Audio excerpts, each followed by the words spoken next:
Hello there, welcome to the news on Nepal television. I am Rosina Rai, starting with the top stories.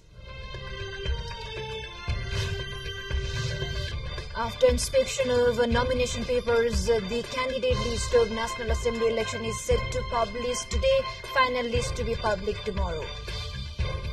South Africa alleges Israel committing genocide in Gaza territory. International Court of Justice holding first hearing on indictment against Israel. At least 15 people die after major rioting and unrest in Papua New Guinea's capital. Government deploys army to restore order. And former champion APF and the Nepal police squaring off in the class of national men's volleyball championship today. Match between Army and Gandaki underway.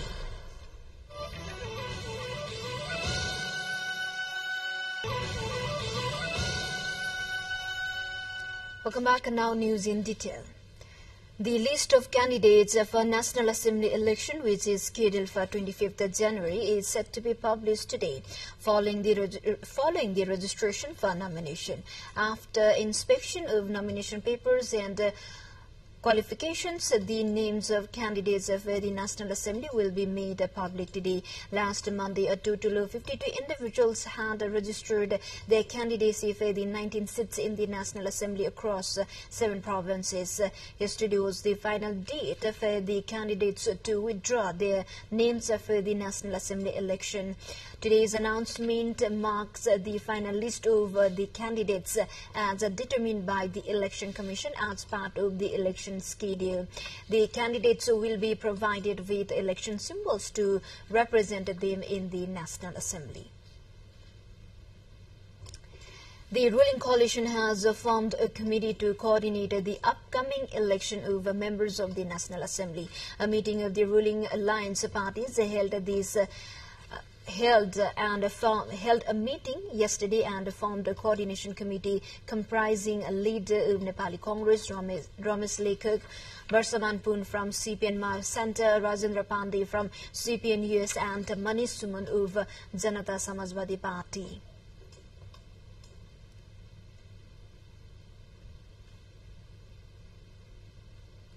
Time for a short break. Stay with us.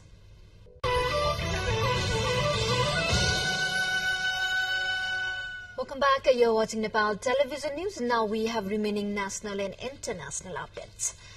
Biting cold has gripped the country, and daily lives in high hilly, mountainous and Tarai region has been hit hard. Various districts in Tarai region, namely Kanchanpur, Kailali, Sira, among others, are forced to suffer cold wave with minimum winter facilities. Following the trend of dipping mercury, elderly people, children and women are most affected with cold-related diseases in the region. The plunging temperature, teaching and learning activities have been affected due to the cold that has been increasing for the past few days in Siraha district. As a result, community schools in Siraha have started to close. A dip in the mercury coupled with the cold wave led to health complications in the students, leading the local levels to started issuing school closure notices. Due to the increased cold, the number of students coming to school had already dropped in Siraha district and other various places of Madhya province. Now to international updates. A legal hearing into the war in Gaza opens in The Hague on Thursday as the International Court of Justice ICJ hears arguments alleging that Israel is committing genocide in the territory. South Africa, which has brought the cases, asking the UN Court to act urgently to protest against further severe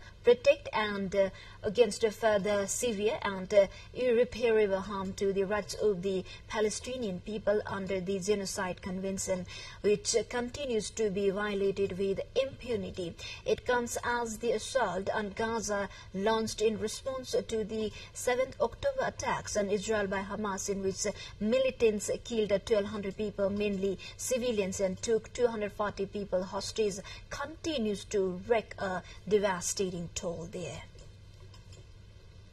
The United National Security Council demanded on Wednesday an immediate end to attacks by Yemen's Houthi rebels on shipping in the Red Sea. The resolution passed demands that the Houthis immediately cease all such attacks which impede global commerce and undermine navigational rights and freedoms, as well as regional peace and security. The intensifying attacks have caused shipping companies to bypass the route of instead divert around the South Africa's Cape of Good Hope, significantly adding to journey times and cost. The UN earlier said it continued to be very concerned about the situation in the Red Sea, not only because of the situation itself and the risk that it caused to global trade. Time for a short break again. Stay with us for remaining international updates.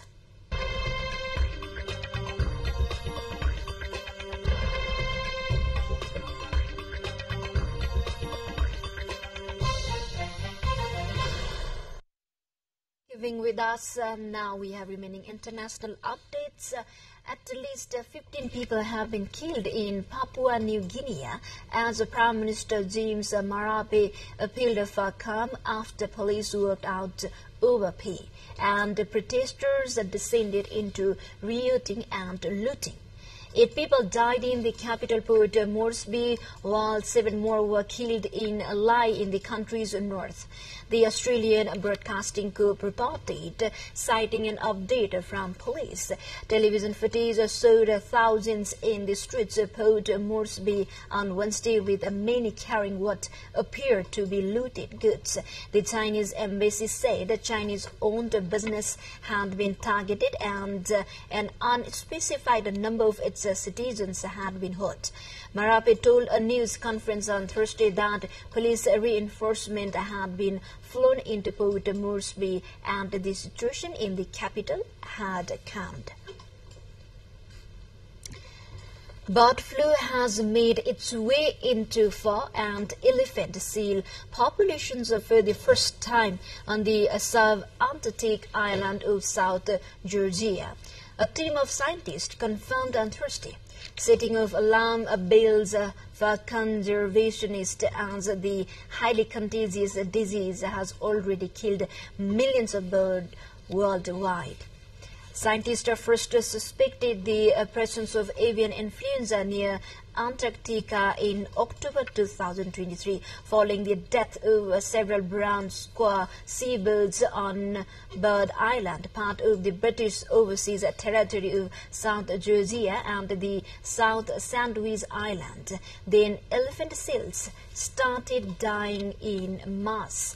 In December, scientists with Britain's Animal and Plant Health Agency APHA and the British Antarctic Survey BAS spent 3 weeks in the affected island, collecting samples from dead mammals and birds.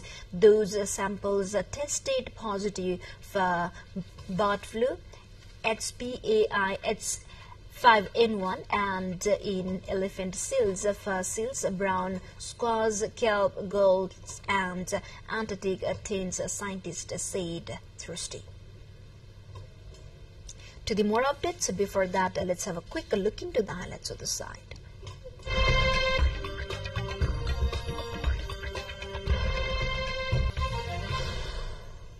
Now we are moving on to sports update.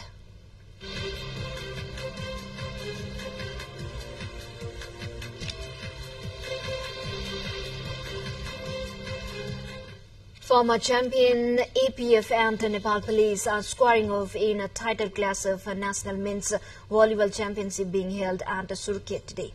Meanwhile, the match between Army and Gandaki is underway. Earlier, APF defeated Gandaki province, while police defeated Tribhuvan Army in a stellar win to set up an all-departmental final. In the first semi-final held in Birendranagar, APF booked their place in the final with the straight sets victory.